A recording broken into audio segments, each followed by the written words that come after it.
আমি 22 তারিখে বেলডাঙ্গা পুরো অচল করব। হাজার হাজার লোক নিয়ে বেলডাঙ্গা থানা এবং টাউন মিছিল করে গিয়ে থানা ঘিরব। মুর্শিদাবাদের বেলডাঙ্গায় সম্প্রতি এক পরিযায়ী শ্রমিকের রহস্যজনক মৃত্যু নিয়ে তীব্র উত্তেজনা ছড়িয়ে পড়েছে। শ্রমিকের মৃত্যুকে কেন্দ্র করে এলাকায় ক্ষোভ দেখা দেয়। মানুষ উক্ত ঘটনার প্রতিবাদে সড়ক অবরোধ করে বিক্ষোভে যোগ দেয়।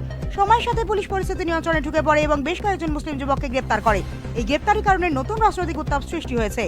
এই ঘটনার পর বেলডাঙ্গার বিধায়ক হুমায়ুন কবির সক্রিয় হয়েছেন। তিনি পুলিশের ভূমিকা নিয়ে প্রশ্ন তুলেছেন এবং দাবি করেছেন নির্দোষ যুবকদের অন্যায়ভাবে গ্রেপ্তার করা হয়েছে। বিধায়কের মতে প্রশাসন সাধারণ মানুষের গণতান্ত্রিক প্রতিবাদকে দমন করার চেষ্টা করছে।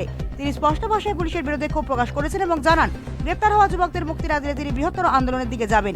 এখন হুমায়ুন কবির আরো বড় কর্মসূচির ডাক দিয়েছেন। তিনি ঘোষণা করেছেন আগামী 22 ফেব্রুয়ারি হাজার হাজার মানুষকে সঙ্গে নিয়ে বেলডাঙ্গা থানার সামনে অবস্থান বিক্ষোভ ও থানা ঘেরাও কর্মসূচি পালন করা হবে। বিধায়কের মর্মে এই কর্মসূচির মাধ্যমে সাধারণ মানুষের প্রতিবাদ প্রশাসনের কাছে তুলে ধরা হবে এবং গ্রেপ্তার হওয়া যুবকদের মুক্তির দাবি জোরদার করা হবে। এই ঘোষণাকে কেন্দ্র করে এলাকায় রাজনৈতিক চাপানোতর শুরু হয়েছে। শাসক ও বিরোধী রাজনৈতিক মহলে বিষয়টি নিয়ে তীব্র প্রতিক্রিয়া দেখা যাচ্ছে। প্রশাসনের পক্ষ থেকে এখনো পর্যন্ত আনুষ্ঠানিকভাবে কোনো মন্তব্য করা হয়নি, তবে পুলিশ সূত্রে জানা গিয়েছে পরিস্থিতির উপর নজর রাখা হচ্ছে। 22 ফেব্রুয়ারি ঘোষিত কর্মসূচিকে কেন্দ্র করে এলাকায় নতুন করে উত্তেজনা তৈরি হতে পারে বলে রাজনৈতিক মহলের একটি অংশ চিন্তিত। প্রশাসনের ভূমিকা এবং বিধায়কের এই হুঁশিয়ারি নিয়ে আগামীতে বেলডাঙ্গার পরিস্থিতি কোন দিকে মন নেয় সেদিকে এখন নজর দেওয়া হচ্ছে। ব্যুরো রিপোর্ট, সময় বার্তা নিউজ।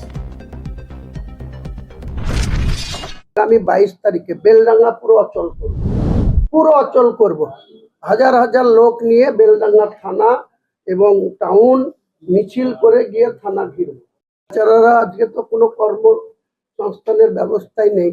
যারা MA pass, double MA pass, honours graduation, তাদের আজকে কোথায় চাকরি আছে? যেগুলা চাকরি ছিল সেই চাকরি তো যারা রিটায়ার করছে সেই পোস্ট আর ভ্যাকেন্সি ফিল আপ হচ্ছে না। আজকে কোনো অফিসে 38% স্ট্রেংথ নিয়ে অফিস চলছে, কোনো অফিসে 40% স্ট্রেংথ নিয়ে অফিস চলছে। পুলিশের ভ্যাকেন্সি কত কম আছে আপনি দেখুন না। আজকে বেলডাঙ্গাতে পুলিশের অপকর্মের জন্য 16 জানুয়ারি যেদিনকে 7 ঘন্টা প্রায় রাস্তা ব্লক থাকলো, আজকে বেলডাঙ্গার পুলিশের গাফিলতিতে আর বেলডাঙ্গার MLA হাসানুজ্জামান আর রেজিনগরের MLA রবিউল আলম চৌধুরীদের গাফিলতিতে আজকে 36 জন মুসলিম যুবক যারা প্রায় পরিযায়ী শ্রমিক এবং ডেলি লেবারের কাজ করে, তাদেরকে অ্যারেস্ট করা হলো কিসের দায়ে? যে তারা 7 ঘন্টা রাস্তা অবরোধ করেছিল 16 তারিখ। আবার 17 তারিখেও রাজা বাবু যাচ্ছিল বহরমপুর, হেলিকপ্টারের উপর দিয়ে গেলেও তাকে তো লোক জমাতে হবে, তাই সেখানে রাস্তা অবরোধ করেছিল। সেই রাস্তা আমারও সেদিন ডোমকলে একটা সভা ছিল, আমার 20টা গাড়ির কনভয় আটকে দিয়ে এদের এই 2 MLA উস্কানিতে এই পার্থবাবু ছিল সেখানে, দেখেছি আমি নিজে নেমে সেটা কত রিস্ক নিয়ে সেই অবরোধ তুলে আমার গাড়ির কনভয় আমি পাস করে নিয়ে গেছিলাম। তারপরে সেই কেসে প্রথমে 30 জন, তারপরে 33 জন, তারপরে 36 জন। আজকে সেই 36 জন মুসলিম যুবকদের কি অবস্থা দেখুন কত। এই পুলিশের গাফিলতিতে যদি 16 তারিখে যখন অবরোধ হলো, আমি কলকাতায় ছিলাম, বারবার তাদের নিষেধ করেছিলাম, কিন্তু তৃণমূলের উস্কানিতে সেই অবরোধ হলো। আর মুখ্যমন্ত্রী আমাদের দিকে ইঙ্গিত করলো যে ওখানে কারা এসব করছে, শুক্রবারে নামাজের জন্য এসব হয়েছে। এত ভুলভাল বকেন। শুক্রবারে কি কেউ রাস্তা অবরোধ করতে যায়? যারা নামাজ পড়ে ইবাদত করে তারা মসজিদে যায়। তাহলে সেখানে 7 ঘন্টা ধরে অবরোধ করলো। মুসলিমদেরই বেশিরভাগ ছেলে ছিল, অমুসলিম ছিল না। আমি দায়িত্ব নিয়ে বলছি, তারা নামাজেরও ধারে না। তারা ওখানে গিয়ে বিশৃঙ্খলা করলো। রাস্তা চলতি মানুষ, NH-এর গাড়ি ঘোড়া 7 ঘন্টা। তাদের যদি সেই দিনকে 20 জনাকে অ্যারেস্ট করে থানায় নিয়ে যেত, কারণ 2 কিলোমিটার দূরে রাস্তা অবরোধ চলছিল 16 তারিখে, আর 17 তারিখে তো 300 মিটার দূরে চলছিল বড়ুয়া মোড়ে। তাহলে প্রথম দিন যদি এই 30 জনকে বেলডাঙ্গার পুলিশ তুলে থানায় 3 ঘন্টা ডিটেন করতো, তাহলে আমার মনে হয় আধ ঘন্টার মধ্যে এই অবরোধ উঠে যেত। সেটা করতে দিল কার ইঙ্গিতে? ওই আগের SP ছিল কে সানিরা এবং SDPO উত্তম গড়াই, বেলডাঙ্গার IC সুমিত তালুকদার, এদের নেতৃত্বে আজকে ভুক্তভোগী কারা? 36 জন গরিব মুসলিম জনতা। আমি আগামী 22 তারিখে বেলডাঙ্গা পুরো অচল করব। হাজার হাজার লোক নিয়ে বেলডাঙ্গা থানা এবং টাউন মিছিল করে গিয়ে থানা ঘিরব।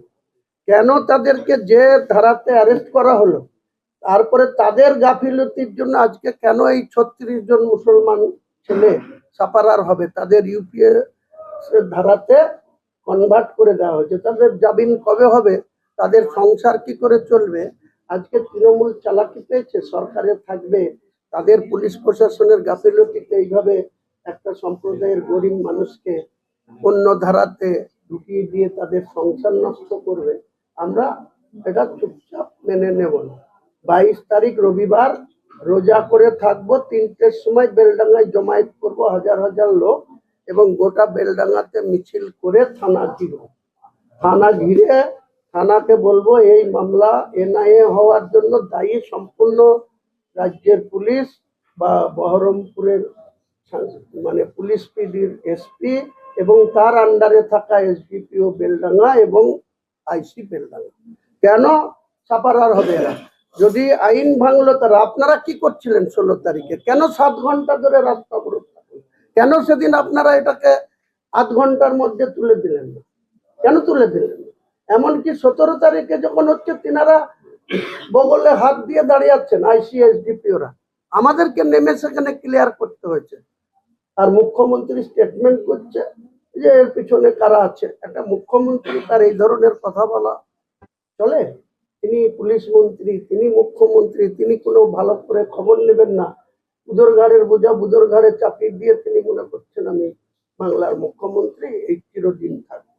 অনেক তাবর তাবর নেত্রী, ভারতবর্ষের নেত্রী ইন্দিরা গান্ধী, যাকে বিশ্ব মানত, সেই ইন্দিরা গান্ধীকেও পৃথিবী ছেড়ে চলে যেতে হয়েছে, হুমায়ুন কবিরকেও যেতে হবে, মমতা ব্যানার্জিকেও যেতে হবে। কিন্তু যতক্ষণ উনি আছেন, উনি ভালো কাজ বাদ দিয়ে এখন সেই সততার প্রতীক বাদ দিয়ে এখন দুর্নীতির প্রতীকে পরিণত হয়েছে।